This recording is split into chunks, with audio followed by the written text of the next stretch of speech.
No more do do do do do do more do do do do do more do do do do do baby House of the Dragon. What's up? We doing a little bit different of a stream today. Gonna give everybody about 10 minutes to come and join us. We'll be talking House of the Dragon. Obviously, by the title, Alicent, Daemon, and Rhaenyra, and probably a few others. But please, before we jump into it, do me a massive favor, slap a like on this video. Or, you know what? You could wait until after you watch the whole live stream and then slap a like. That way, it's fair. You can decide if you like what the fuck I'm saying. Be starting here shortly. I'm in the chat, though. I'm in the chat. Shout out to Lenny Costello and Dawn Marie. Dennis Sorensen, 56, Shashank Kumar Singh.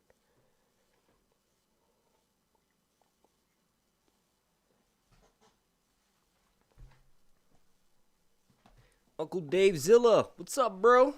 Oh, he's sleeping right now. He's napping.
Oh, shit.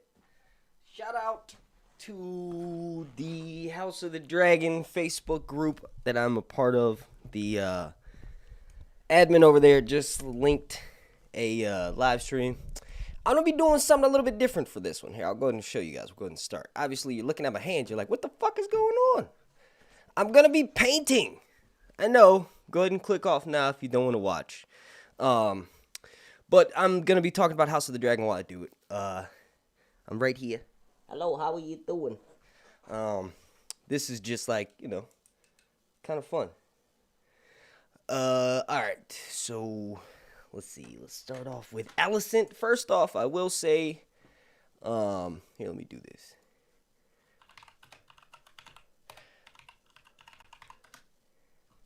One of my tweets was liked by, let me turn the volume off. A star of the new series. She's going to be playing the young version of Alicent. I thought that was pretty cool, so I'm going to share that real quick. She liked one of my tweets. Where is it? It was a reply. I just thought it was pretty cool. Nothing special. I just wanted to show you guys because I thought it was cool. I don't even know where the fuck it is. Whatever. She liked it though. That's cool. If you go look at Emily Carey's Twitter, you can see her likes, and she liked one of my things. Anyway, I was basically talking about how George does not write black or white characters. He writes gray characters because no human is truly evil, right? Except for the devil. All right, so let's see. I don't even know what I'm going to be drawing here, but if we're going to start by talking, well, let's start with talking with Alicent. So we'll pick some greens. These are watercolor. I can actually like color pencil kind of thing with them and then go back over them with water. Yeah, I'm not really good at this either, so you'll see. Maybe at the end of this live stream, if you all want, I can give away this watercolor thing that I'm making while we're talking about it. I don't even know what the fuck it's going to be. Let's see. House Hightower. Now, we'll start with, let's start with like 3, hang on, the mic's like blocking my view. We'll start with 3 facts with Alicent that may or may not be known, right? So, who is she? Well, she's Alicent of House Hightower, the daughter of Sir Otto. Also, she spent a good amount of time with the Old King, right? That's really important because the Old King is literally the best, not just Targaryen king, he's the best king to ever really rule in all of the 7 kingdoms, in all of Westeros, in all of, really in all of the world. We don't have much history on the Valyrian dragon lords of old, but I will say the fact that they ran their entire economy off of slavery, they're probably fucking douchebags. Because, slave owners are always douchebags. Here's the thing, too. George actually provides a moral debate for whether slavery is necessary in the books, right? Because Daenerys she's really, really fucking up the slave trade in Slaver's Bay, which is a good thing, but as you learn, that's a really big deal over there, and they're not really that inclined to want to give it up because that's how they make their money. Now, obviously, the Valyrians are no longer a part of the picture, and we're mainly talking about the slaver cities of Slaver Bay, but slavery over in Essos is fucking rampant. It's kind of interesting. I'm not really sure how we got to talking about them. But the Old King established laws, and he built a road. That was like one of his crowning achievements, is building that road. I need a smaller bristle brush, but I don't feel like I want to go get one, so we'll just see what this does. Watercolor is really fucking hard to do, like to make it look good. This is going to look terrible, but I'm just saying in general, people that use watercolor is really hard. But the Old King was a bad motherfucker, right? He had some issues with his children. He had so many of them. But for the most part, he did way more good things than bad things. And the fact that Alicent spent time with him in his dying days, right? So much so that Jaehaerys became slightly senile towards the end, or just, his memory wasn't like it used to be, and he actually thought Alicent was his daughter, Sira, who ran away from him, to go start a whorehouse across the narrow sea. Now, if you want to know more about that, I've actually done a theory. It's linked down below in the chat or in the description. I talk about how I think that Sierra is related to Sarah, Illyrio Mopatis' dead wife, whom he keeps her hands in a jar. Go click that link down below in the description if you want to watch that. But the fact that Alicent spent so much time with the Old King is really important for this story, for the simple fact that when she does what she does at the beginning of it, right, that really, obviously there's 20 years of buildup, but when she declares her son to be the rightful ruler and she knows he's not, there's some precedents that she's following, right? The Old King kind of established that a male heir should take precedent over a female heir. So Alicent spent time with the Old King, and then also in order to sort of like cull the seeds of war, or I guess destroy the seeds of war that everyone kind of knew was going to happen, because Viserys never named his male sons that were legitimate. He never named them as, princes of Dragonstone. Alicent actually offers to marry Rhaenyra and Aegon. This is, of course, declined because of fear of, Maegor the Cruel is still fresh in the heads of a lot of people in Westeros. So this is part of the reason why maybe Viserys chooses not to do this. But it's important to remember that she chose to try to, make peace in the beginning. You could argue that, even though it wouldn't make much sense, you could argue that maybe the amount of time that she spent with the Old King was suspicious because, can y'all even see what the fuck I'm painting? Not really, but let me just do that. It's a green blob. It looks like nothing, but so she's not exactly wrong, is my point, right? The things that she does that are wrong are numerous, right? She does survive the dance. I guess that's another interesting fact. She's one of the few characters that actually survives the dance. She goes crazy in the end. But I will say, for the most part, that Alicent Hightower will be a fan favorite. Like, if I interpreted the story the way that I think, and so did Ryan Condal and Miguel Sapochnik, it's very meant to be, no one, you kind of have to go off of your own morals on who's right and who's wrong in the situation. I think that's going to be insanely awesome to see. It's that kind of character development makes for the best sort of TV shows. Characters who you think you hate, you actually love, and characters who you assume you're going to love, you fucking hate because you realize that you may have misinterpreted certain things that you read, right?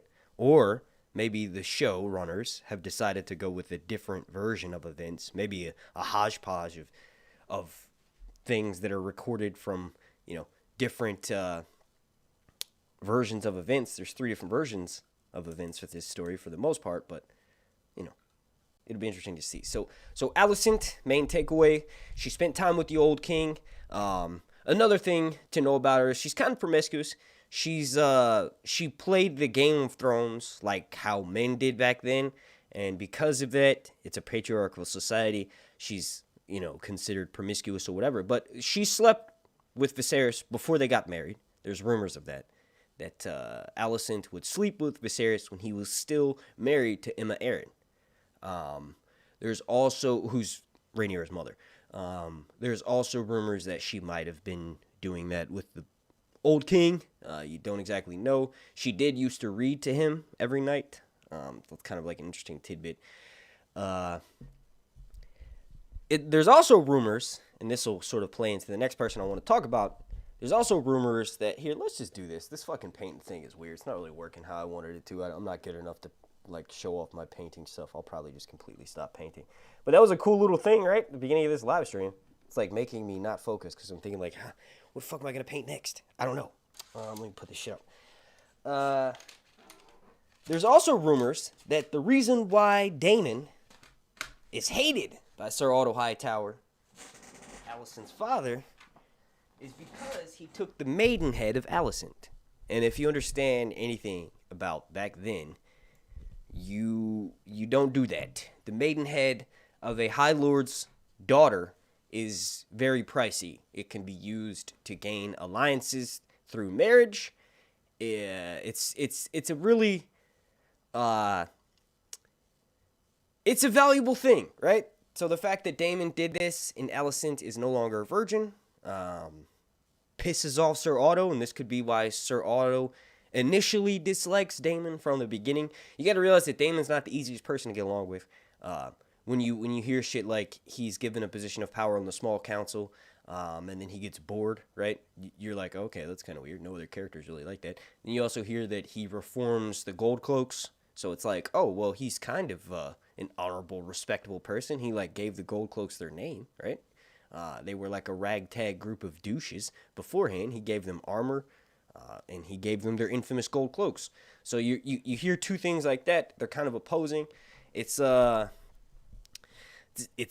interesting to say the least. One of my biggest fears, I think, for this show, and I think a lot of people is or a lot of people maybe share this fear, is there's the lack of dialogue from the source material means that the writers get to take liberties with how they think the character would interact with scenes that are added into the show to give certain scenes more context or just make the actual show longer because it's based off of the history book, right? I think the amount of writers that they have there, and then the influence from George R. R. Martin, I think that'll be it could work to hinder the show, but it could also be like a benefit for the show, because since we don't have like actual dialogue to read, we kind of don't know what the characters are thinking, and because of that, that allows for more of a surprise, right? So kind of like I could read a POV chapter of Daemon in the books if he had one and be like, oh, okay, I know what his motivation is going into this scene. It'll be interesting to see how they retell it on screen. That would normally be the case when you're watching Game of Thrones, but with this show, we don't really have that. So it's kind of like, it could be super interesting, their take of events that happened in this story.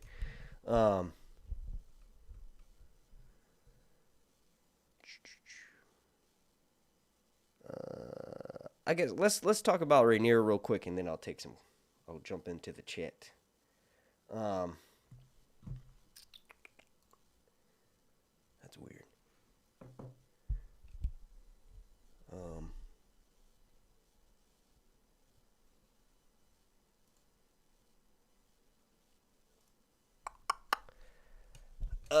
Yeah, what the fuck was I saying? Okay.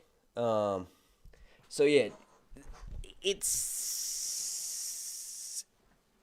I don't know. Like I said, it could hinder the show or it could make it better. Really depends. When the trailer comes out, we'll have lines of dialogue in between characters. Like we'll see like small clips from scenes. So that'll help put some of those fears to rest. I think the most important thing to take away from this show will be like the way they tell the story, right? So which parts they include and which parts they don't, and then how they make them interesting. Because this show doesn't have legs to run for 8 seasons, right? Or even, we'll say 7.5 seasons, like with Game of Thrones. It doesn't. There's no way that you could do that. If you did do that, it would like have 5 seasons of filler. That's just the way it is, right? So you have Fire and Blood is not as names and dates as the World of Ice and Fire, but ultimately it's like Mushroom says that this person had sex with that person. Munkin says that that person didn't have sex with them, they love them, and the way that Mushroom tells it is salacious, right? So that's basically kind of what Fire and Blood is. Obviously, that's boiled down, right, kind of thing, but because of that, it's, I don't know. I feel like 5 seasons would be perfect. That would mean that you cut kind of some of the less interesting battles. Obviously, I want to see every single battle that does involve dragons, but there are a few of them that don't. And then I guess the one thing that got me more excited was like the idea that there's going to be more of I guess the background and the lore of magic in A Song of Ice and Fire explored in this show. For the most part, there's a few characters that have women that are said to be witches, but it's not like with Game of Thrones, right? So you have Beric Dondarrion being like resurrected, right? We don't have that kind of thing. There's no character that's killed and brought back to life. If I'm not mistaken, Lucerys, Rhaenyra's younger son, who's killed by Aemon One Eye, there's a version of the story where he survives that and he like is simple-minded, a simple-minded fisherman or something. And there's a few that happens to a few different characters in the story. Maybe that involves some sort of magical, like, I don't know how they could do that, but maybe someone's brought back and like, you know, they're like half of who they used to be and they decide, hey, I don't want none of this war shit, right? So that could be like an interesting sort of turn of events that they do. The fact that we saw the weirwood tree, do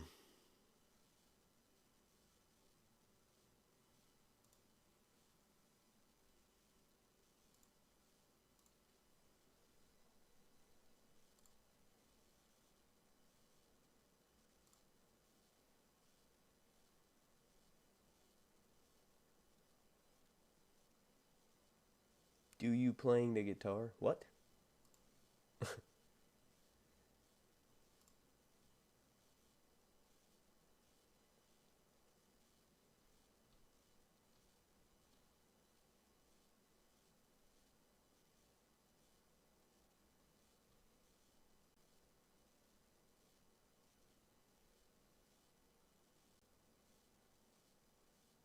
Um, Sorry, I had to delete that fucking idiot in the chat. Um, I'm saying a lot.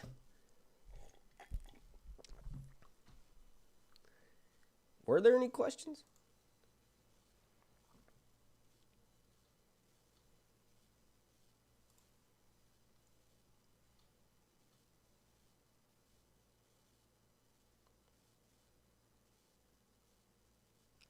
Do you think House of the Dragon new series will be popular like Game of Thrones first season? I mean, you have two things that you should consider. One of them being negative, one of them being positive. So this show has more dragons. That was the most exciting thing about Game of Thrones. From the jump, you knew that there were going to be dragons in that story, but you kind of had to wait a while to get full-blown dragon battles. And that's like a big deal, right?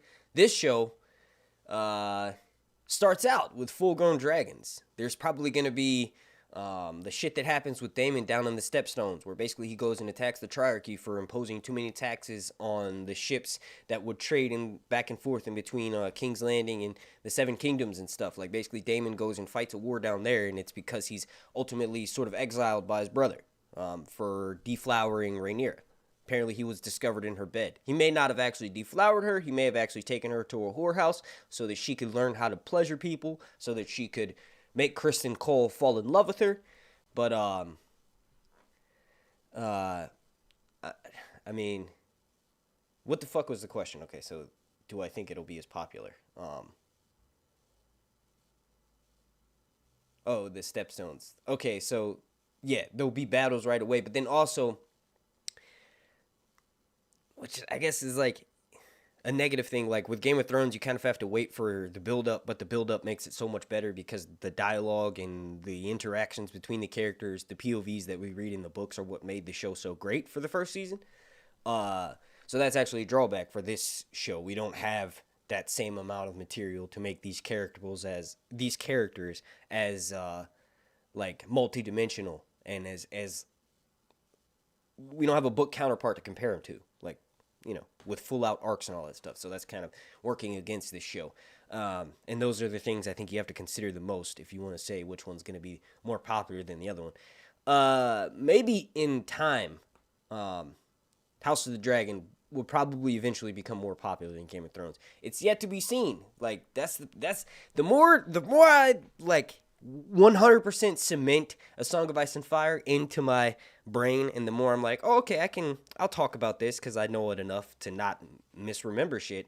The more I'm like, sort of in fear for anything that's not Game of Thrones, because Game of Thrones is the main storyline. That's what got turned into a TV show, and it was for a reason.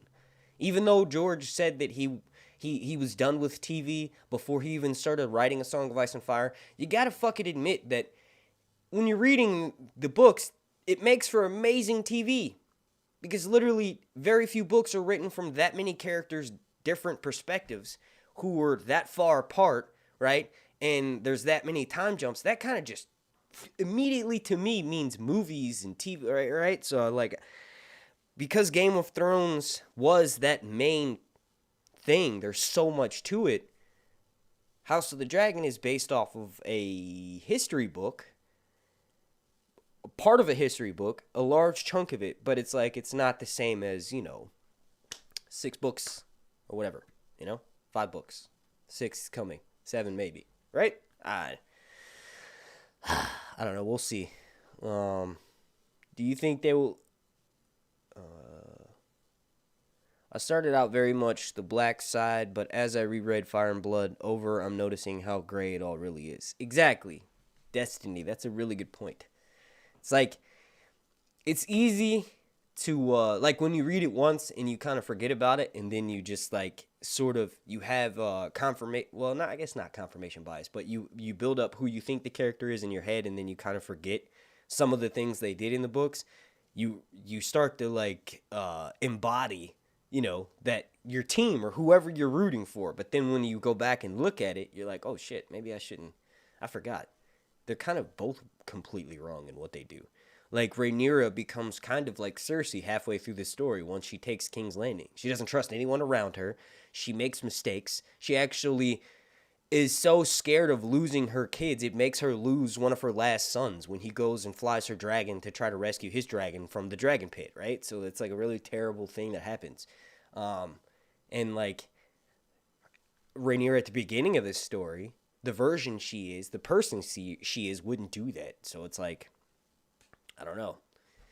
I think George does that intentionally. We're not supposed to have a favorite. We're supposed to, like, admire and, like certain things they do. But as a whole, it's kind of hard to be like,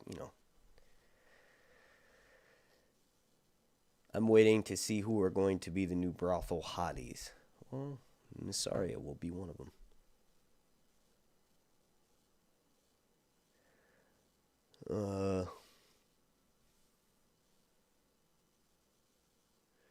I've been binging The Last Kingdom in Ethelfled and Uhtred remind me so much of Jon Snow and Sansa. They're both really good actors, even though Andrew Draymond, who plays Uhtred, his accent is kind of sus. That's random. Yeah, I haven't seen The Last Kingdom in a while.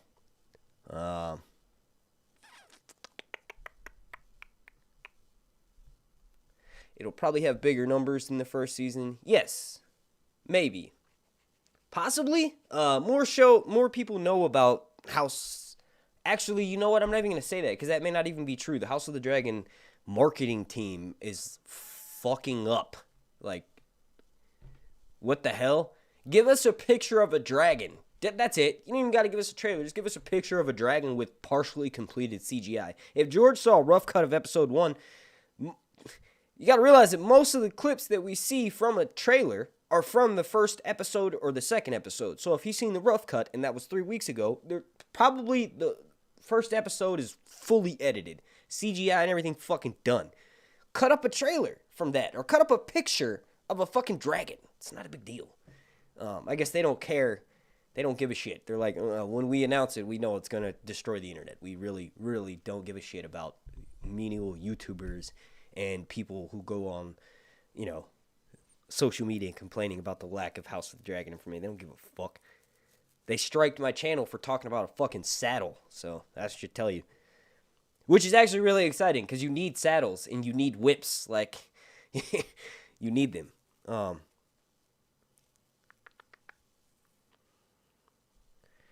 Favorite and least POVs from GOT, and who do you think will fill those roles in Hot D? That's a big question. Least favorite, Sansa. For sure. Least favorite, since none of the characters have POVs in House of the Dragon. My least favorite character in House of the Dragon is probably going to be Sir Otto Hightower. I say that because he doesn't have as many redeeming qualities as other characters that are as big as douches as he is. I'll love Alicent. I'm sure I'll love Alicent. Obviously, when she goes batshit crazy towards the end. I don't even know if we'll get to see that, because that happens more in the Regency of Aegon III, so I don't know if we'll get to see that on screen, but...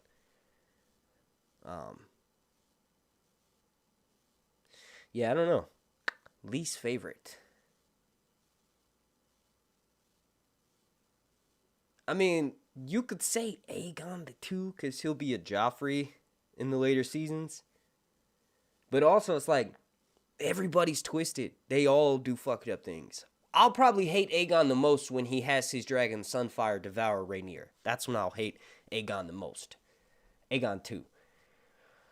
And Aemon is just all around badass. Like, he's a typical douche for sure. But he's also, like, got some really awesome scenes. He also mounts Vhagar. That's really admirable. It's like, Vhagar's rider, Lena, had just died. He could have died doing what he was going to do, and he did it anyway. Pretty badass. It's like if you take away a moral compass, you can actually root for some of the worst characters in the show because they're make-believe. So we don't have to necessarily have the same moral compass that we do in real life.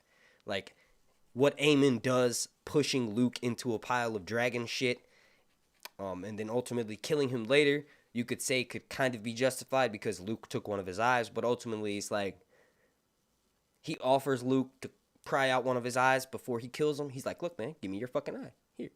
If you give me your eye, I'll be cool, right? And he doesn't. He flies away, so he had to kill him. He should have just gave him his eye. Just kidding.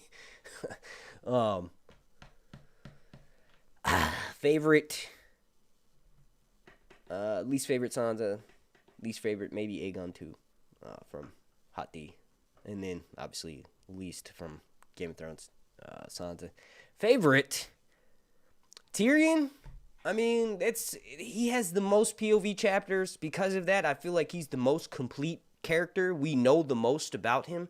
That's one of the things that I love about King Killer Chronicles, that it's all, for the most part, written from the perspective of one character. I feel like I know Kvothe inside and out like the back of my hand.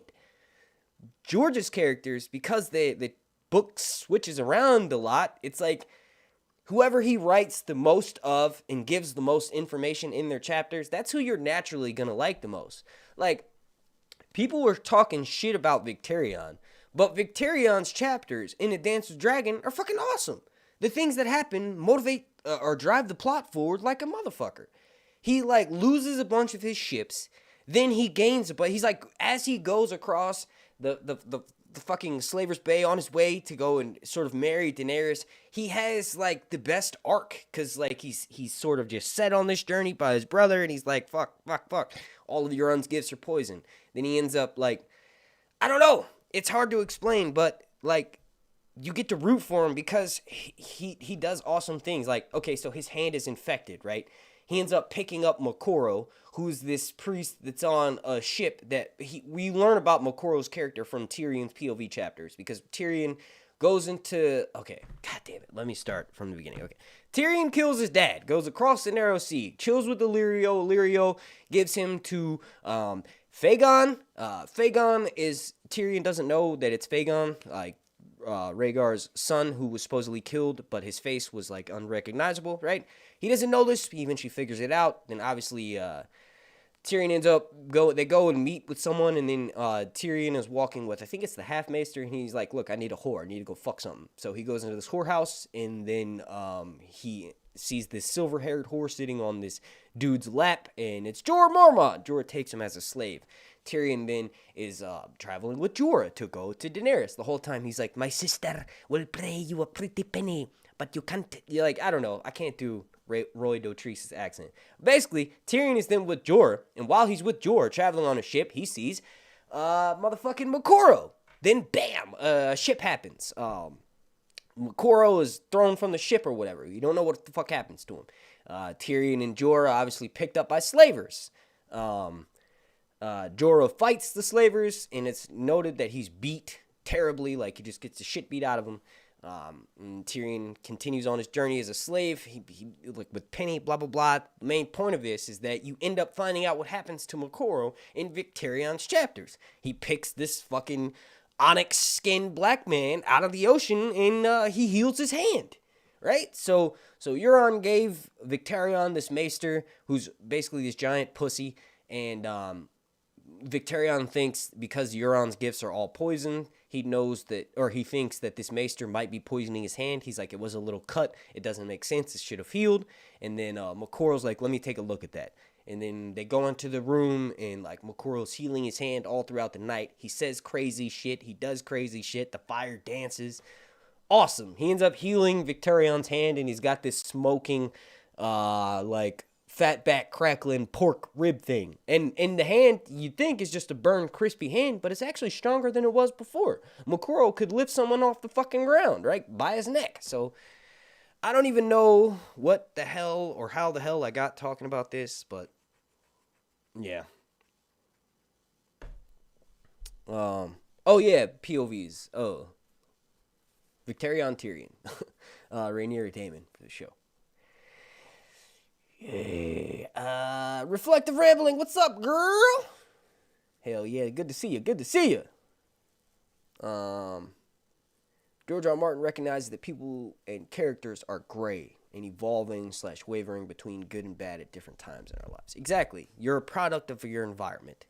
So if you are Daenerys and you get your period, eat bad berries, and are living out in the wilderness for a while, and then you go back to Meereen, and then you go back to your simple ivory bench, and you start having people straight from that, she's probably, or like seeing people from Meereen and like trying to help them or whatever, you know, she's doing like her normal Queen's Council shit, which is actually really honorable because Alicent sort of did the same thing, but not really. Daenerys is doing kind of more. But anyway, like Daenerys would probably be meaner to those people because she just had all that shit happen to her. Is Daenerys evil? No, not at all. That's fucking dumb. She just had a bad day. It's literally, yeah. George is genius in doing that. How in the hell do we not have a release date at the very least? That, exactly. Like, if we have a release date for House of the Dragon, we kind of know a lot of things. We know when they're going to release a trailer. We know how far along they are in post-production, when they stopped filming. We also know how long it may take for next season, right? And for future seasons. There's a lot to just say, hey, June 17th. Hey, March 22nd, or May 22nd, right? I don't know. We're in the year it's supposed to drop and still don't have it there. Yes, exactly. I think the marketing team is waiting for a go-ahead from others as they're trying to figure out how to schedule around the Rings of Power plus the con push dashed previous plans. Maybe. But I think HBO, they just don't give a fuck. They know that their show, regardless of when they release it, they know it's going to be watched. They know it's going to be the biggest thing. They're kind of like, I wish they had the same people that run Marvel's social media team and all that shit run House of the Dragon. Because, like, Game of Thrones originated the leaking stuff. Like, they would leak entire episodes and, like, plot leaks and all that. That builds the hype. There are people that don't want to see that, but the only thing it does is build the hype. Whether they're talking shit about it or whether they're saying how good it is, it just makes people talk about it. I don't know if they have the same team that's doing that for House of the Dragon, but so far it's been like we've just had pictures. So, I mean, to be honest, we've had a lot of shit leak. It's just never enough because that's how good this show is.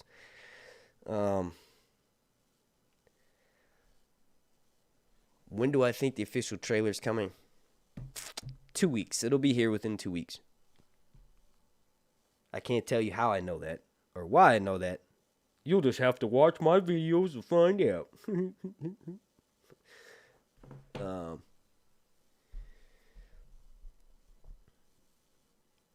What's up, Divine Sharika?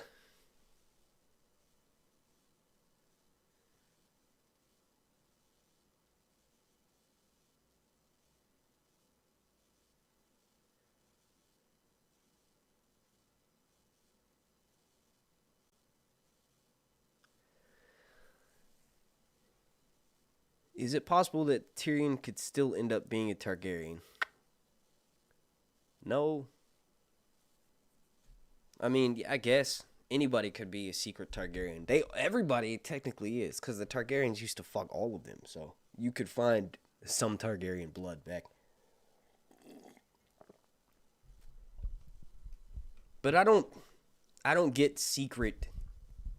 Like, yeah, he has dragon dreams, but almost every single main character has dreams that fuck with him. So it's like, Also, the timeline doesn't make sense because apparently, I think, if I'm not mistaken, Barristan is the one who mentions this, or he thinks about it in his POV, but talks about how Aerys took liberties with Joanna Lannister, Tywin's wife, on the night they were to get married. There's no confirmation, but I'm pretty sure Tywin leaves after that. So it's kind of like, why the fuck would he leave? He was good friends with Aerys after his wedding, right? So he just like storms, leaves away. So it's kind of, and if that's the case, that means that they would be Jaime and Cersei would be secret Targaryens, and not Tyrion. Tyrion's born after them.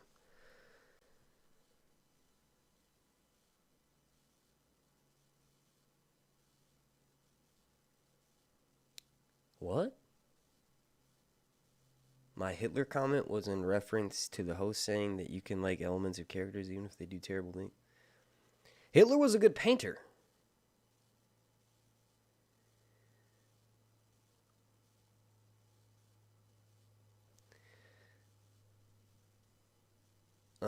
Put you into a rant. My bad. No, it's all good. It's all good. I had to backtrack that much to tell, like, to link that.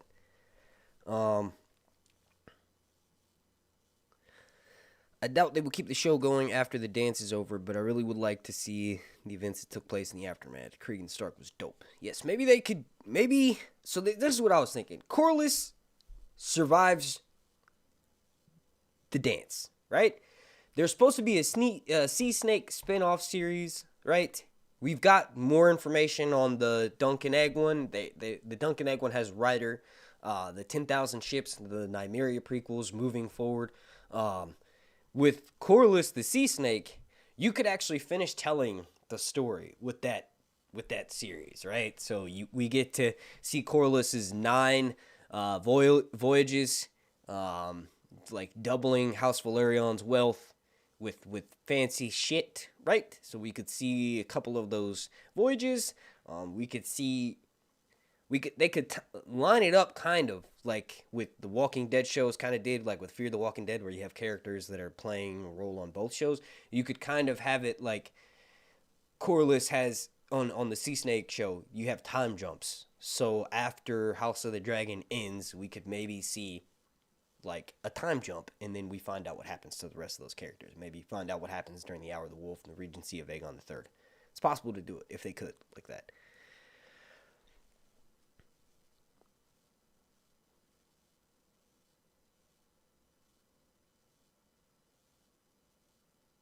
Serious question. How far into Fire and Blood do you think they will use them? I just talked about that.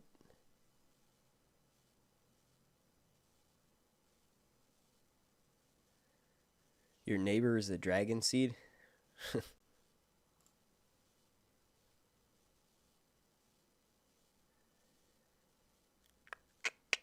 I guess I'll just take questions. I'm trying to go back now and see if there's any that I missed. How would the tide of civil... This is a good one. How would the tide of civil war turn if Aemon didn't claim Vhagar? Say Lyanna didn't die and still had Vhagar for the Blacks. I mean, to be honest, Aemon is a badass motherfucker, and yeah, him mounting Vhagar did add to the Greens having win a few battles, but really, this war is literally split. The Blacks have more dragons, the Greens have less dragons, the Greens take more casualties, the Blacks lose more dragons, and take more dragon casualties. So it's literally split down the middle. There is no winner. If you want to say there's a winner, you could say Daemon and Rhaenyra because Aegon the Third is their child, right? The Blacks won ultimately. But really, there's like, that would have little... I mean, Laena would have died eventually. Vhagar, I guess he would have helped the Blacks for sure. But the way that this war goes, he would have been alive for one of the events, or like Vhagar and Laena would have been alive for one of the events that she wasn't because she had died, but then ultimately she would have still died. The many-faced god of death always gets his due. It comes for everyone in the end, the stranger. Like Barristan's thoughts in his Winds of Winter POV. He's an old man. He's dying. He doesn't even recognize what he looks like. You know what I mean? So it's like his quote of the stranger comes for us all in the end is the most truth. I don't know, to answer your question, I don't think Vhagar not being mounted by Aemon would have that much impact. Although you could do that what if thing and say, okay, well then Aemon would have to grab another dragon. And if that's the case, would that have then made the fight with Lucerys more equal? Right? Because the problem was that Lucerys' dragon was smaller, yes, faster than Vhagar, but ultimately Vhagar was able to get the upper hand because it was storming, and the dragon was able to stay afloat better. I mean, Lucerys would have then just died at a later date. That's how Martin's stories go.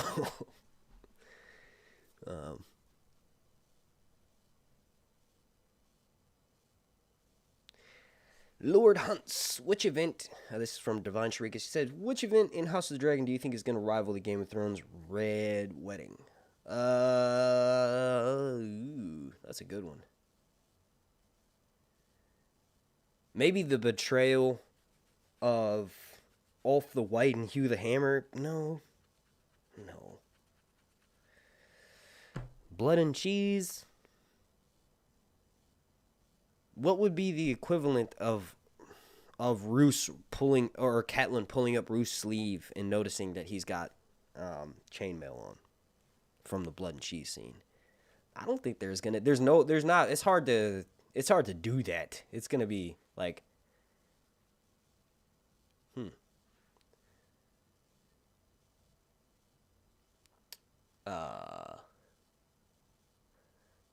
I mean,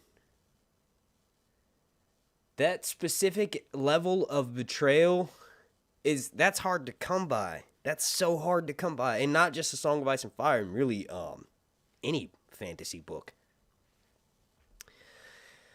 I would say there's nothing of equivalence of betrayal in a Dance of the Dragons. Like, the Targaryen Civil War. That's that level. They could make it so that Rhaenyra doesn't exactly... I mean, she kind of doesn't. Maybe she doesn't support what Daemon does and having him having sent blood and cheese to go and take one of Aegon's children, Aegon II's children. And then again, like, we'll see that coming because we'll see them sneaking in. So I don't know. Like, they gag Alicent. Yeah, I don't know. That'll be really hard. I missed the opening, but of Alicent and Rhaenyra, how much of their conflict is personal spite, and how much is due to seeds of power play attempts from Otto and/or Daemon? Good question. That's from Reflective Rambling. They are said to be close in the beginning. It wasn't until Alicent had a son with Viserys, Rhaenyra's father, that they started to have bitterness between each other. So they're close in age, kind of. For the TV show, it appears they're going to be a lot closer in age. But because Alicent was around with the old king, she probably, the show's going to warp it so that she grew up with Rhaenyra in King's Landing. So they're going to be like best girlfriends, right? And your question was how much of their conflict was personal spite. I could see none of it being from hatred of them personally. I think most of it will be from others influencing them to do things that the other person. So Alicent will maybe not attend meetings that Rhaenyra is present in because she may feel like her presence isn't welcome or something like that. Where Alicent wouldn't have normally done that, but Sir Otto could have been like, well, you're the queen. You have other forms of duty that you need to attend to, right? So maybe the people that are influencing Alicent and Rhaenyra, it's kind of like I'm circular answering your question.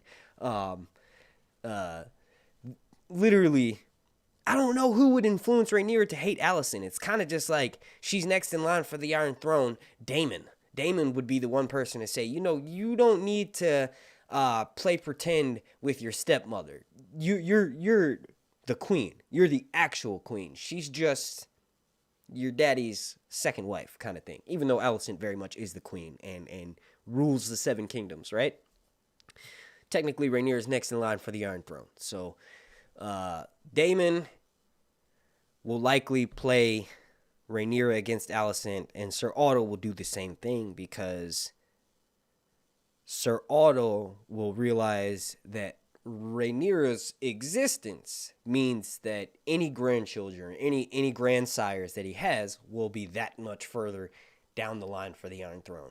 So literally, that could be the only reason why Sir Otto doesn't like Rhaenyra. It's just that it means that his claim, or his grandsire's claim, is further down the line. When, according to the old king and all the laws in Westeros, as soon as Viserys has Aegon, technically that male heir should supersede any pre-existing female heir, regardless of age or prior claims. That's just the rules. So, long story short, I think that Alicent and Rhaenyra are besties, and it's never personal. It's literally just a big misunderstanding, then that eventually turns into hate, because it's a misunderstanding. They're never forced to reconcile the real way. So there's a point, because Viserys isn't a complete dumbass, he does notice that there is some anonymity between Alicent and his heir, Rhaenyra. So he actually has them declare vows of love for each other. And I'm sure this scene will be on the show. And when he forces them to do that, that actually drives them further apart. What he should have did was be like, you're going to marry Aegon because both of you guys are technically my heirs. You both ride dragons. Yes, we had this problem with Maegor. Yes, we had this problem with the faith, right? The faith militant and all this other bullshit. But ultimately, we are descended from Jaehaerys. Jaehaerys changed the kingdom. They know that, Targaryens are not... That's how Jaehaerys was able to convince the kingdom that it was okay for him to fuck his sister and marry Alicent. Alicent, is because Targaryens are not like regular men, right? They fly dragons. They have light hair and purple eyes, right? They seem to be somewhat immune to certain diseases. They're not of normal men. And because of that, Jaehaerys was able to convince the Seven Kingdoms that it's okay for him to fuck his sister. It's okay. It's fine, dude. I fly dragons. I have purple hair. I can totally bone my sister if I want to, because I'm a freaking god on Earth, right? So Jaehaerys did that. He also did a bunch of other things, like reign for a really long time. He did amazing things. I don't feel like going into specifics because I've already kind of talked about those so much. But Viserys should have married his kids together, but he didn't.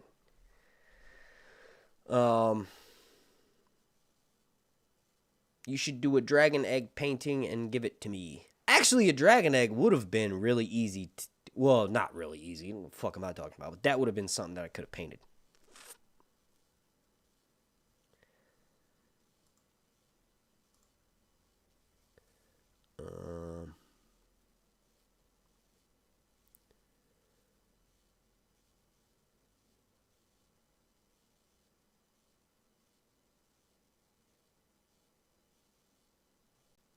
Oh, what the hell, Cass? You just threw me on the bus like that. I guess I gotta paint her the picture now.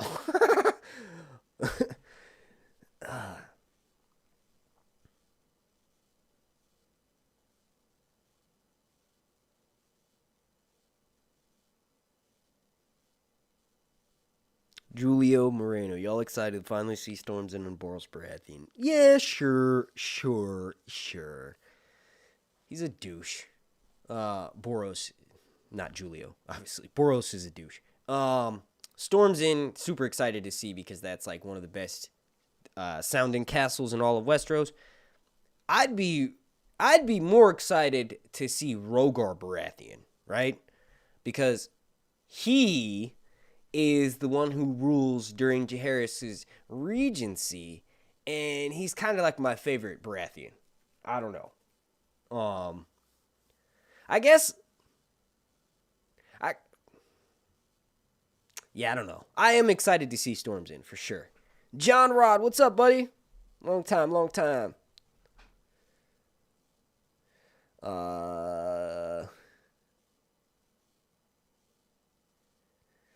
4,000. No, I'm just kidding.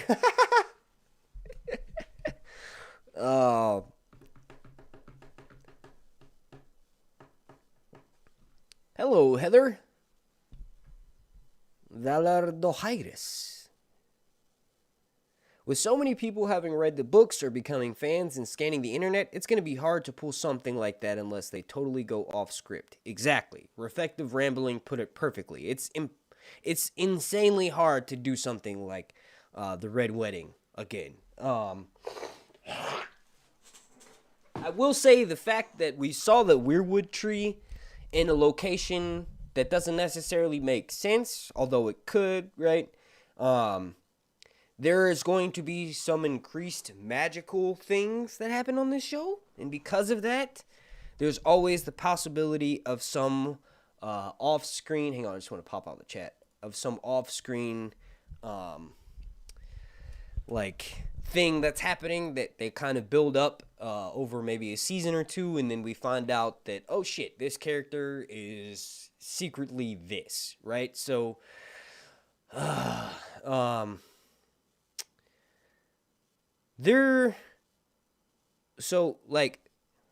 typically when a character in A Song of Ice and Fire loses something. So I'll give you an example that I've already talked about. I kind of mentioned Euron, right? I've been talking about him a lot. Euron loses his eye, right? I theorized that he has a piece of dragonglass in there. Blood sacrifice in general, losing something to gain something is how this world works. Aemon lost his eye, gained a dragon. That's cool. He would have gotten a dragon anyway. Aemon, when he lost his eye, had to have some sort of magical ability to replace it. He does put a sapphire in there. Could it maybe be a blue piece of dragonglass? There are connections, because Daemon, in the books, when he's at a certain place in the war, I'm trying to tread carefully. I guess it doesn't really matter, because we're literally talking about the death of Rhaenyra. Daemon slashes at the tree because he knows that Aemon is watching him. He's basically saying, hey, come out, bitch. I know you're looking at me, bitch. How about you stop being a little punk ass and hiding and looking at me, right? And the slashes on that Weirwood tree in Harrenhal are still existent to this day, right? So you kind of have to combine that with the idea that an increased presence of magic comes along with an increased presence of dragons, right? So the world was a lot more mysterious at this time. That all has the potential to lead up to maybe a similar level of what the fuck, just because that's not necessarily there in the books. So, like, for example, in Victarion, in his last Dance with Dragons POV chapter, he whips out Dragonbinder, and he's asking Victarion, what does this mean? What does that mean? What does this mean? Right? So we have a fire priest explaining to Victarion Greyjoy what Dragonbinder is. And basically he tells him that if you blow the horn, someone blew the horn already at the King's Moot, and the guy fucking burns from the inside out, right? So obviously Victarion's like, what the fuck, right? So Makoro's like, if you gain, you can gain this horn through blood, right? So basically Victarion has to kill Euron, then he's the owner of the horn, then he'll have someone else blow the horn, and because he's the owner of the horn, because he killed the previous owner, the dragons will be bound to him. So Euron has to die. Whoever kills Euron owns Dragonbinder. They can have someone blow Dragonbinder for them in the presence of dragons, and the dragons will apparently come down and pay obeisance to you, right? What was the big point of that? I don't even...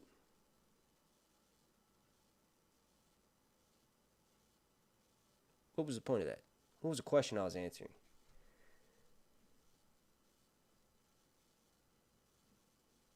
Damn, dude. I be going on some retarded tangents sometimes. There's no point in me saying all that. What was I answering?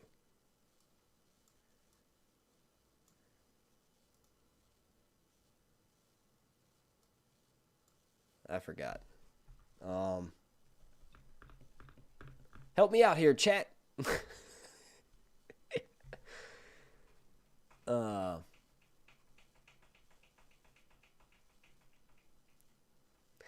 I'm anxious to see what the Valyrians are going to look like up close. What do you mean? They're going to have the Targaryen hair and they're going to be black. And they're not canonically like that in the books. Doesn't matter though. I mean, it kind of does, but it kind of doesn't, right? Who cares? Sorry for being late. Do you start at 9 Central every 2? No. These are random as heck. It's kind of like when I have the time to do it, but then also when I think there would be a need, like when something happens with House of the Dragon, or there hasn't been something with House of the Dragon. I feel like, it's my job to keep people entertained.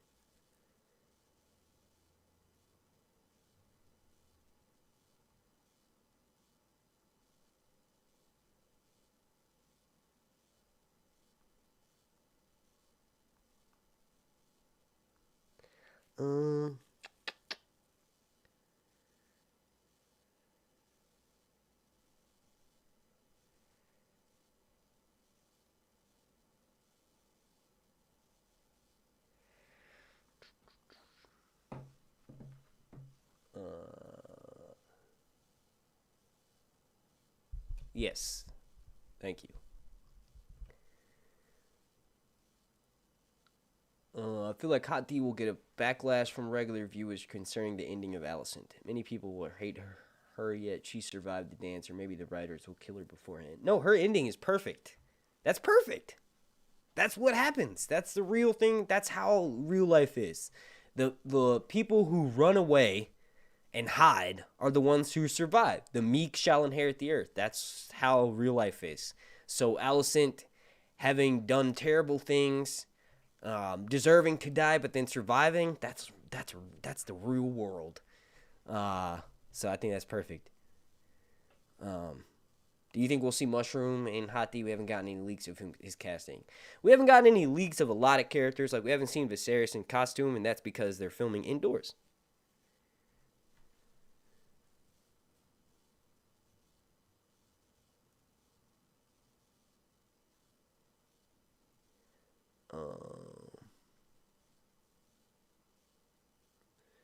They're kind of vague in the books. Too much flush over skin color. There are ways. It's fantasy. Yeah. I guess we could talk about it. I mean, I don't give a shit. I'm black. I don't give a fuck if anybody gets offended at anything. But it's like, it's so clear that the Velaryons are not black. Well, okay, so to be fair, people say that Corlys is not exactly described in the books. Okay. But he is said to have an aquiline feature in the same aesthetics as Aegon Targaryen. Aegon's not a black man. That would mean that almost all of those characters would also be black. But like you said, it's fantasy. It doesn't matter. What bothered me is people that are trying to pretend that the character is black in the books, and here's how. There's Velaryons who have dark skin colors but have the same features. That may be the case, but Corlys is a white dude. He's a white dude. There's nothing in the books. He's a white dude. George, if he was black, George would have literally been like, "Hey, Corlys, one of the best characters, the Sea Snake, he's black." He would have said that. He didn't. That's what bothered me.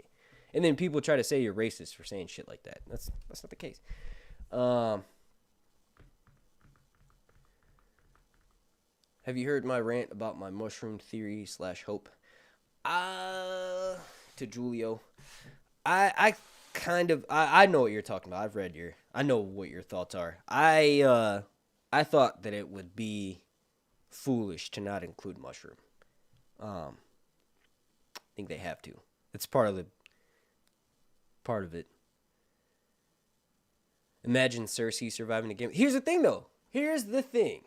Cersei is totally different than Alicent. Cersei knows that her children are not legitimate. She knows this.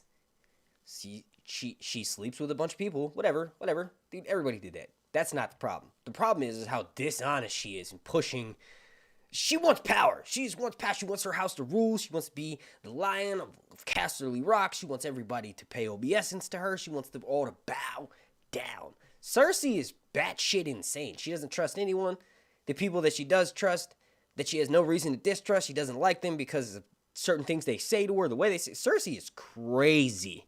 She had to die. There's no way that you read, at least I'm just saying, like from a showrunner's perspective, there's no way that you read her arc all the way throughout Dance and then go, oh yeah, that bitch is totally gonna survive.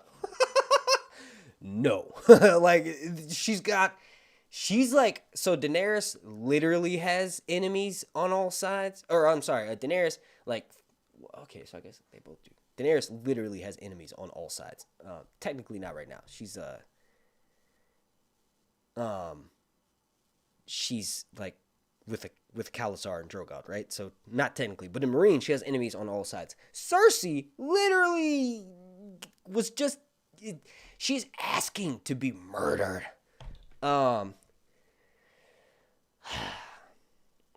Cersei thinks about how she wants to rip out Septa Unella's tongue with hot pincers and how she thinks it would be funny.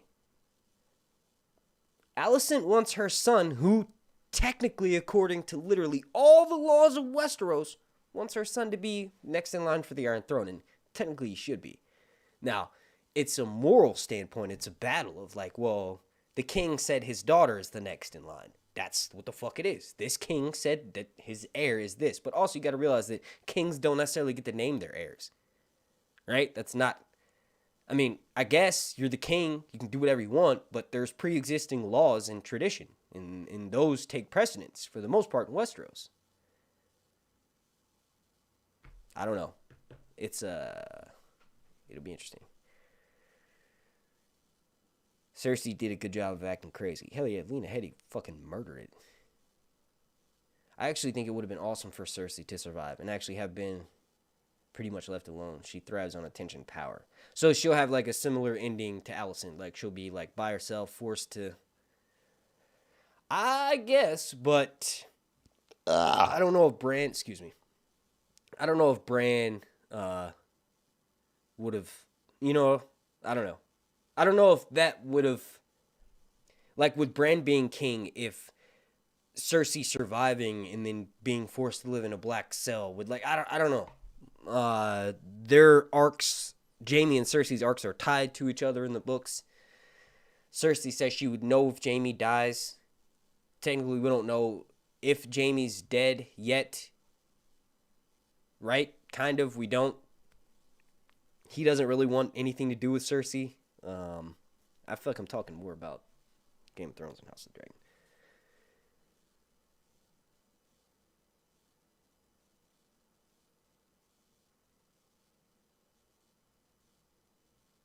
What?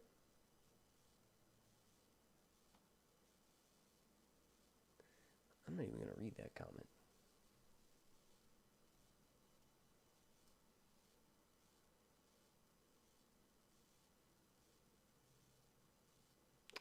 Chelsea, Sir Hunts, do you think the Battle of the God's Eye will be brutal in the show like in the books? Of course. Now that we know we're going to have saddles for this show, we know for the most part that ending will be the same. Daemon unbuckles or intentionally doesn't strap himself in. Aemon does. Daemon flies above and jumps down and stabs him through the back of his neck. And they find Aemon's corpse with Dark Sister through his skull at the bottom of the lake. Daemon's body is never actually found.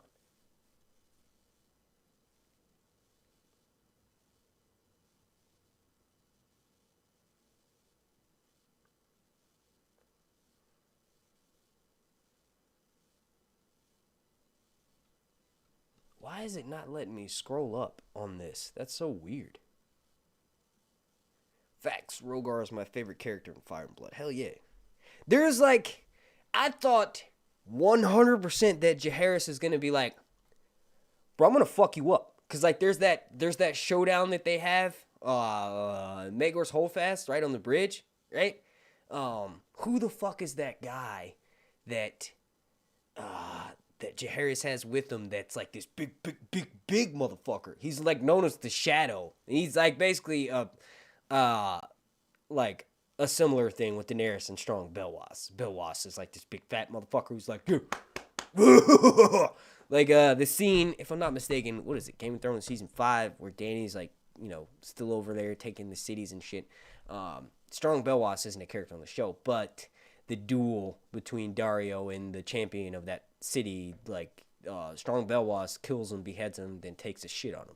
Strong Belwas is badass. But anyway, this dude, the Shadow with Jaehaerys, one of his personal guards, he takes out Rhaegar's men that he brings with him. Basically, Rhaegar and Jaehaerys' mother, right? They get married. Jaehaerys isn't told about that, so he takes it as a sly. Rhaegar thinks he knows what's best for the king.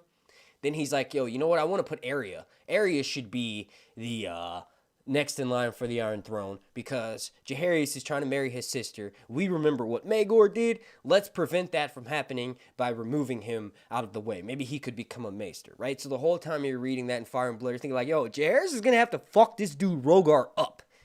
And actually, it never ends up happening. Rhaegar dies or goes to fight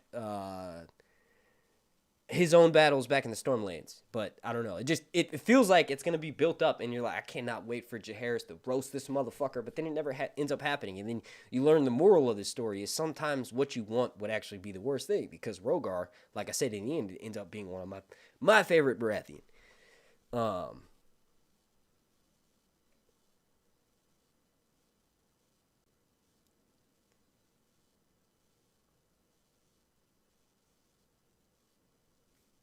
I don't think it's a spoiler. No, it's not. That Eternals came out a while ago. That's hilarious. Jon Snow says, I love you, Cersei. that movie was actually pretty good. I liked what they tried to do with it. I think the casting was a little bit weird, right? Some of the characters they chose to cast was a little bit weird. The plot was a little bit weird. How they basically had to be like, this is why they didn't help all these different times when humanity nearly fucking died. Thought that was a little bit weird, but I actually kind of the fact that most of them didn't survive was kind of cool. Made sense. It was unique. It was kind of darker, right? Not darker, dark sense of humor, but just having that many characters die, right? So you don't expect Selma Hayek to die right away. She does.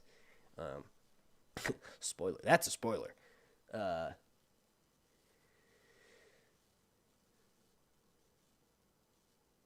Liver and onions, hell yeah. You know, it's actually kind of sad because after Strong Belwas is poisoned by the honey locust, or sweet and spicy, whatever the fuck, he loses a bunch of weight. So he's on the verge of death and he comes back.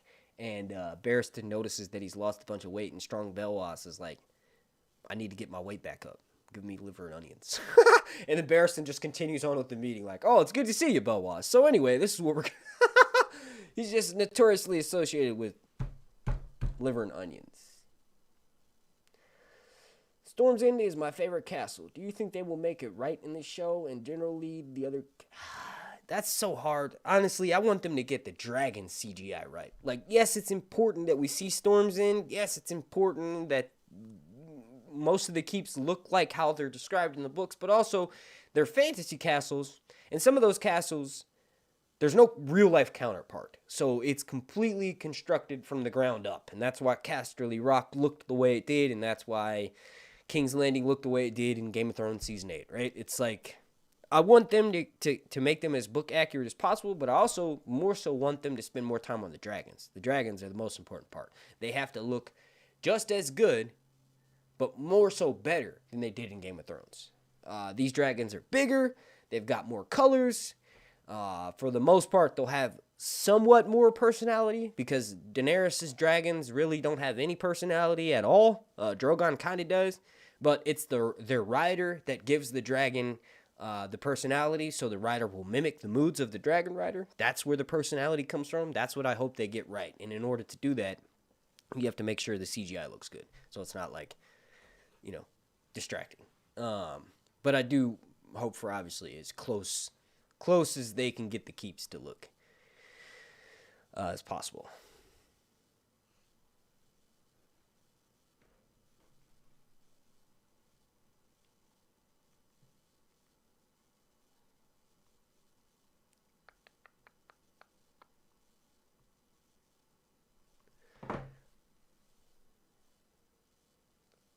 Reflective Rambling says there's something about liver I just can't. I love liver. Beef liver, onions, and white rice. My Jamaican grandpa used to always make that, so maybe that's why. It smells good to me too.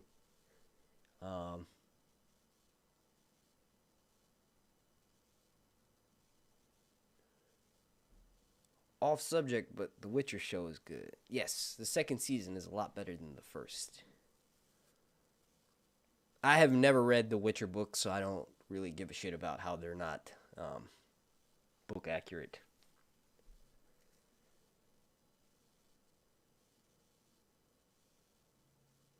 I want it to make a big booming drum sound when the waves crashes it. Storms in. I think the battle by the lakeshore will beat or be at par with the Battle of the Bastards. That's my prediction. I hope the show will depict it exactly as it is in Fire and Blood. Here's the thing too. There's so many battles. It's kind of like, are they going to do every single one? If that's the case, and this show doesn't really have the legs to run for 10 seasons, that's like a battle every other episode. A full all-out, hundreds of people dying, thousands of people dying, everyone's lit on fire battles, right? So, I don't know how they're going to do that. Miguel Sapochnik is the king of battles in Game of Thrones universe. He gave us Battle of the Bastards, so he's the perfect dude to be running this show. It'll just be interesting to see if they spend more of the budget on the battles or on the dragon CGI. So we're going to see more of the dragons on screen, or we're going to see more crazy battles like Lord of the Rings, the Two Tower style, right?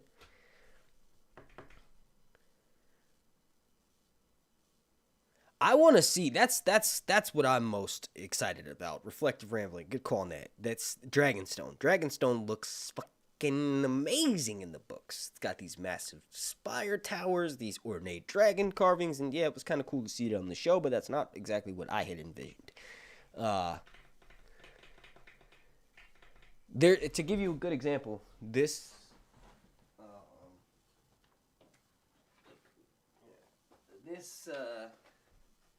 right here. This is what we want to see at Dragonstone. Perfect.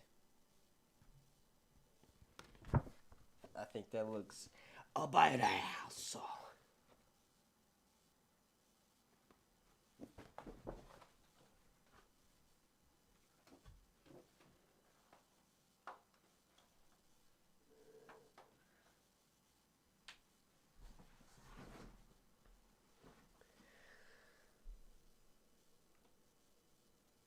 I strongly believe they'll do justice to the dragons. This time, the dragons will be as important as the human characters. Yep. I read that George R. Martin considered putting Jaime on the throne after Joffrey killing everyone who had a claim for him or some shit. Imagine that. Yep. I've actually done a video on that. Here, let me, I'll drop that in the chat.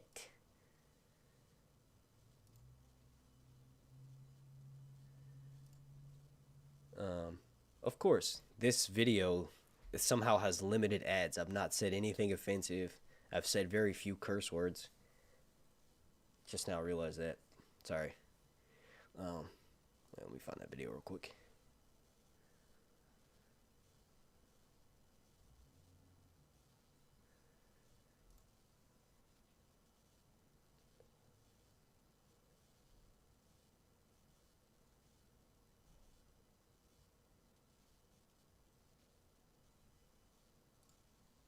There we go. Oh shit, where'd the...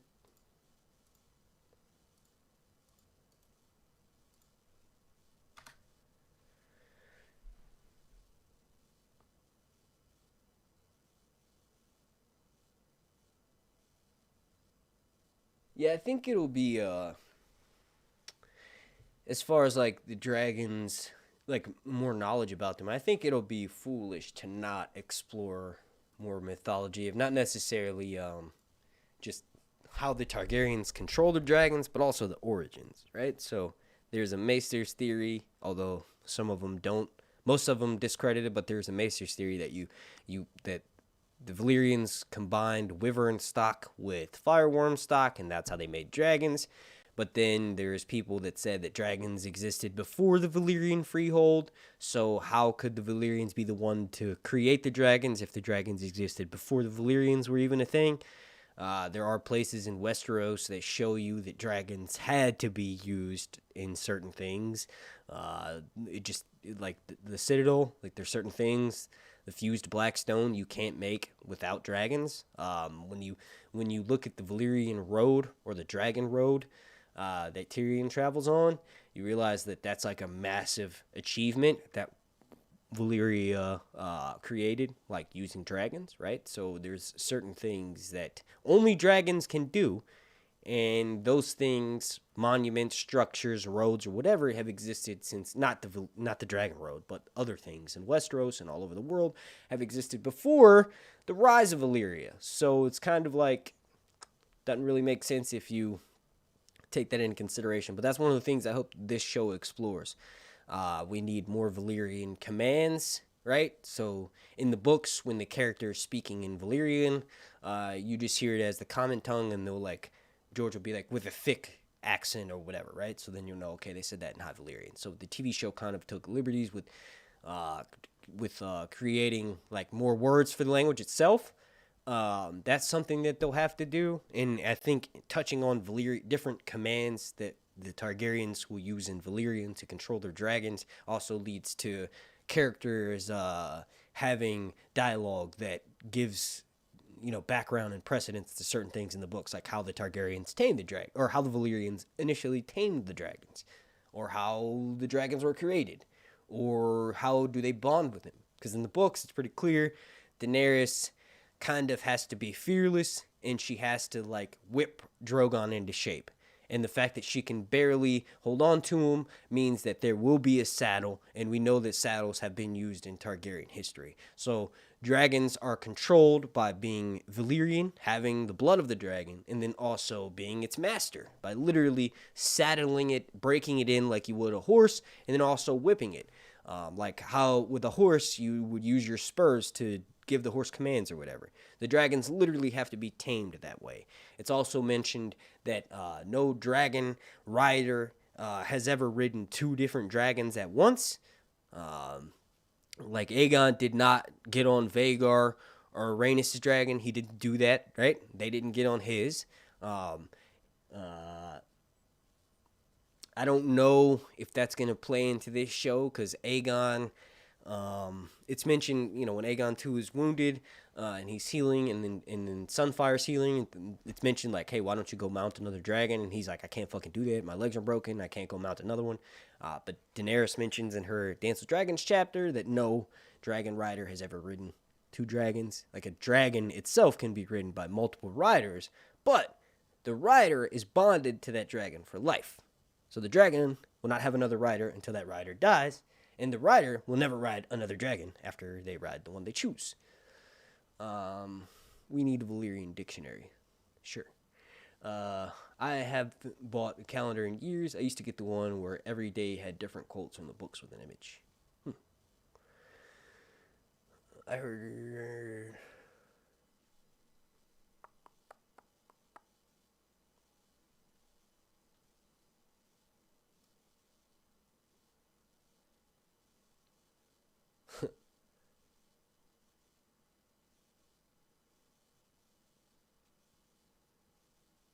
Seeing if I missed any, because this is a good point to get out of here. We've been live streaming for about an hour and a half. I hope in the battles the sides use actual tactics and don't be nonsense like the last battles in Game of Thrones where everyone is just running around and they have huge plot armor. So here's the thing. Daenerys is not a battle commander, and Jon Snow is kind of fresh out of being a green boy. They're the ones who made that. Although, look, they have battled seasoned commanders with him. So, I don't know. That's probably not going to happen for the show. We have... Season 8 was based off of no books. George didn't finish the books. Dan and Dave had to wrap up a story that wasn't theirs to begin with. That's not the case with this one. George has already written the entirety of this story. It's already filled out. And that works for it in the sense that it'll be more complete. But it also... sort of is a hindrance to it because it's not as thought out and well planned out as obviously the main series. How do you think the show will balance the different versions of the story considering the fact that it had a number of scholars putting forward their different theories? It's kind of like it's going to be a hodgepodge, right? So we have mushrooms, Maester Munken's true telling, right? They're going to do, for the most part, it'll probably be a combination of the three, with Mushroom's version being the most accurate, because think about it, he survived the dance and he was the only one that was alive when he was telling his version of it. A lot of the versions that we're hearing are from people who weren't even either alive during the dance or it was written generations after the actual dance, and it was taken from accounts of people who may or may not have been around, right? So 2024 is also the year of the dragon.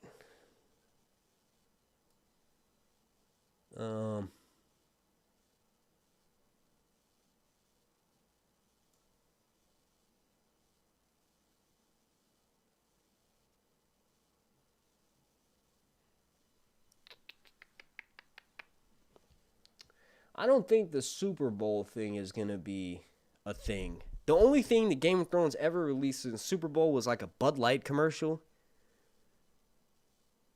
And then one year, no, that wasn't even related to Game of Thrones, though.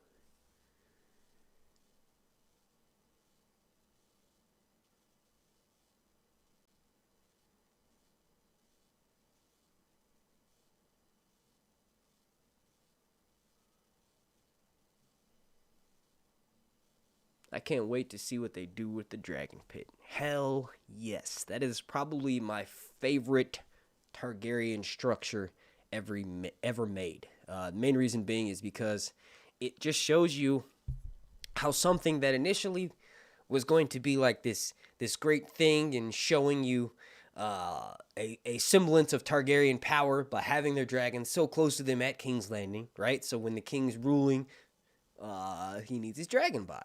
That's what the pit was meant to be, right? Then you realize that it's actually literally the death of most of it's the reason why most of the dragons died at one time. It's perfect. It's so fucking perfect. But as far as like how it looks, apparently like 40 knights could wide abreast apart or some shit through the door. So it's this really big structure. It's probably what's going to be a large chunk of CGI in almost every single season, right? So we'll need to have it set up early. We'll need to know what it is. We'll need to see that, oh, the Targaryens keep the dragons in here. Like, for instance, Syrax was kept in the dragon pit for so long with chains on it that it got fat. A dragon got chunky because it was laying around chilling in the dragon pit so much, just eating, hanging out. Rhaenyra didn't ride her that often. Or him, whoever. Oh, shit! We got a $20 super chat from Shannon Grimes. Awesome. Thank you so much. He says, keep up the awesomeness. How about you keep up the awesomeness? Thank you. That was awesome. Thank you. We're going to be seeing dragon memes everywhere pretty soon. I really need to find new dragon emojis. Oh, hey, you know what? I think I have some. Don't I? Here, this is my hand-drawn Targaryen sigil. And then this one's always a good one.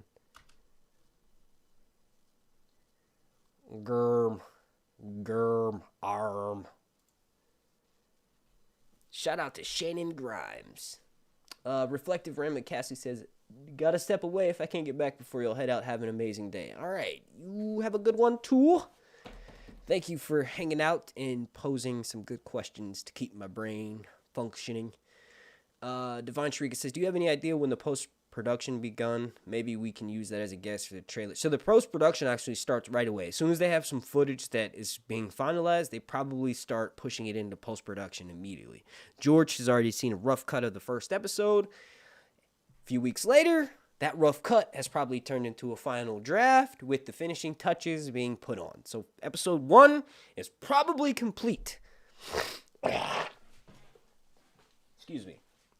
We need only 2 more episodes before we have enough clips to make a trailer. Now, House of the Dragon is succeeding the biggest, most successful show of all time.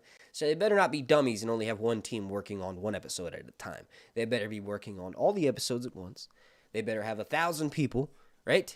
All of them CGI artists. The dude Till Sander, Tigtamire on Instagram, Till_Sander is fucking amazing. He did a Drogon thing. I use it in my videos all the time.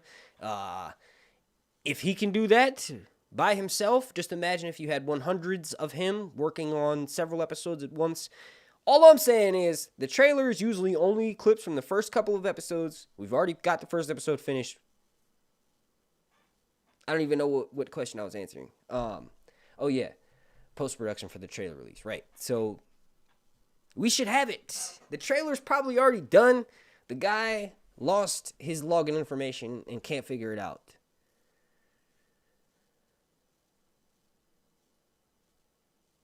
Thank you so much for all of your videos. Thank you for watching.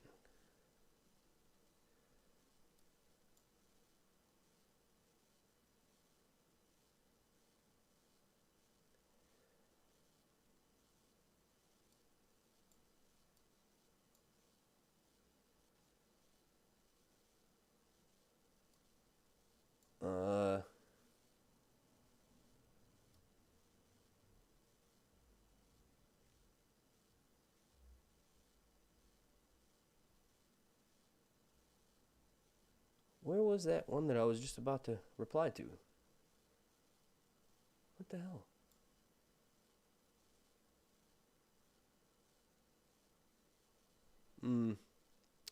Alright, well.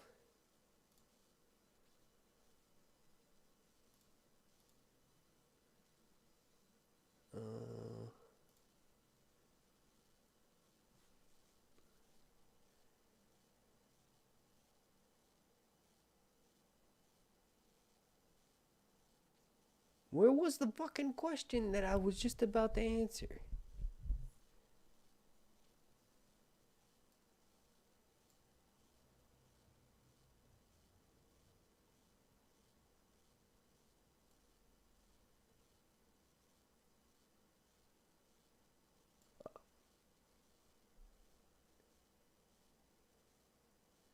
What do you think? There it is. What do you think about your fans going to Europe together on somewhere where they did filming for Game of Thrones next year? Are you talking about like a tour of Europe? Shit, that'd be fucking awesome. If you guys want to do that, send me pictures. You want to take me with you? Well, I can't because I got babies, but I'll be there in spirit. That was really random and funny. Devon Chirica says, which scene do you think will get the dopest soundtrack? Oh, the intro. The intro. Like, Game of Thrones intro was literally it. Just talking about it does this. Goose pimples. You see that? My fucking arm is like prickling up. It's amazing. The intro's got to have the best track. Also, the blacks and the greens themes. So there'll be a theme for when Alicent first enters. And that'll be the Greens theme, so that'll be played when all of them die, or when Aegon 2 puts on his crown, all the way up to when Rhaenyra jumps out of the window onto the spikes around Maegor's holdfast and dies, writhing. That happens to several different characters throughout all of Song of Ice and Fire. Then also we'll have a Blacks theme. We'll have the Black Coronation theme. It'll probably be more somber, darker. Maybe it'll have more of the traditional Targaryen elements, musical elements with it, like heavier strings, more like distant, like somber kind of shit.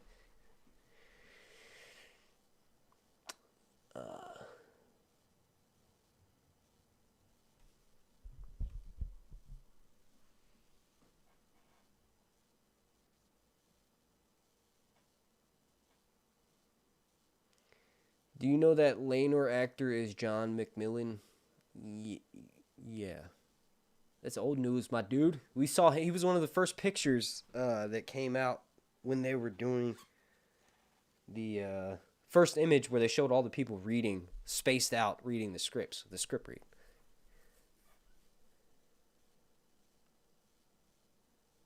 Daemon violating the triarchy. I don't know if that'll have its own. I'm sure it's gonna have music written for that scene, but I don't know if it'll be a repeated theme. Also, the triarchy kind of comes back in the end and bites Daemon in the ass. He made enemies all over the Stepstones, and pretty sure Sir Hightower uses those enemies against him. But there could be a Stepstones theme that is then used when the triarchy comes back into the picture at the summons of Sir Otto. Damn, I realize I've been watching 10 minutes behind this whole time. Welcome to the future.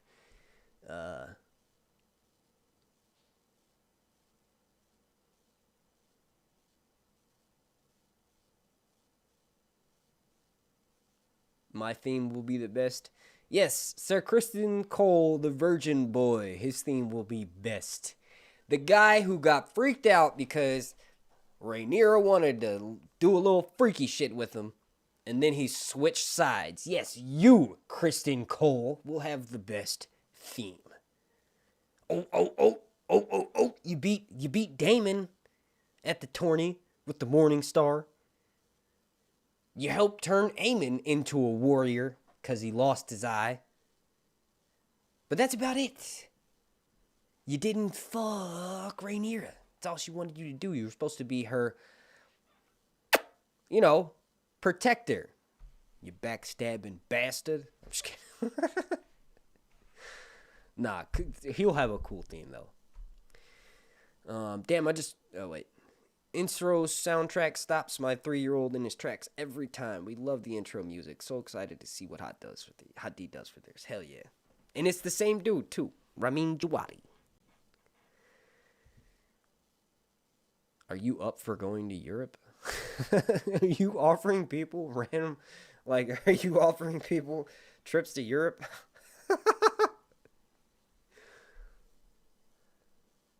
I wonder if Daemon's going to have his own theme. Yes, and it'll probably sound similar to the Blacks. That's lies? No, it's not. It's the truth, buddy. There's no debate on whether Criston Cole switched sides or whether he was the love of Rhaenyra's life at one point. That's unanimously agreed by all sources across the board. You, sir, are a bastard. Talking shit with a made-up character on a made-up show is always fun. You used to see that more with Game of Thrones. There'd always be someone who had a really funny fucking comment, and they'd go and comment in the comment section, and they're like pretending to be that character. Like I have someone who does that with Daenerys in my videos, and she like says a bunch of different Daenerys quotes. There used to be a bunch of those, like It'd be like hot pie. It'd be like, hey, does anyone know when I'm going to have another scene or something? I don't know. It's just hilarious. Anyway.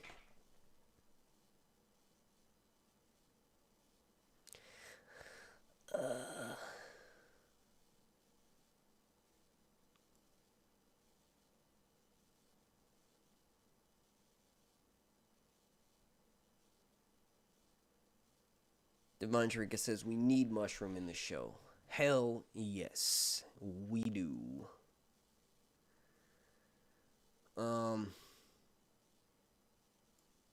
David, are you up to going to Europe? Answer her. Or them. Matt Smith is going to kill it as Daemon Targaryen. Watch, he'll be the fan favorite. You mean Matt Damon? No, Damon Smith? Just kidding. Yeah, of course. Damon's going to be fucking awesome. I wanted to see the ice wall so bad before it went down. Well, it's still up in this show. That's actually Hadrian's Wall in Scotland. That's based off of.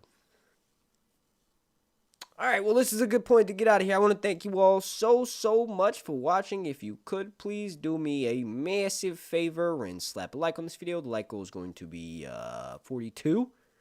Also, make sure you're subscribed and have your notifications turned on. The best way to get alerted about House of the Dragon information is to follow me on Twitter at Sir_Hunts, and then also subscribe here on YouTube, and then turn notifications on.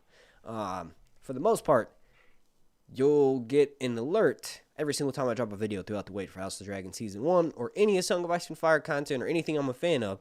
But as it's known on this channel, the wait for all that is called The Long Night. Super special shout out to every single member of my Patreon family over on patreon.com/SirHuntsReviews. And those individuals are, actually had a couple new ones join over the past few weeks, so I need to make sure we are including them in the shout out. Just give me 1 second.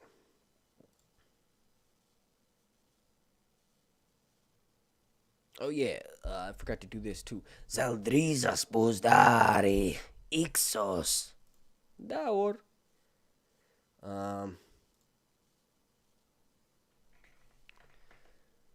What the heck?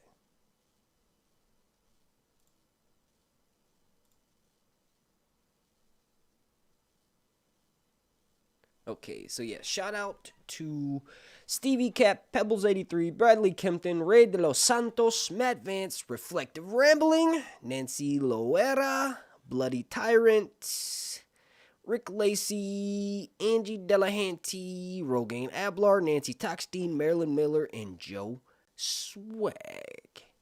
Leah Hendrickson. Yes, alright, so yeah, shout out to all of those people. They're fucking amazing. They make it so that when these live streams get demonetized for whatever reason, even the regular videos on my channel, they just help combat that by making sure, I'm at least making something for spending my time to make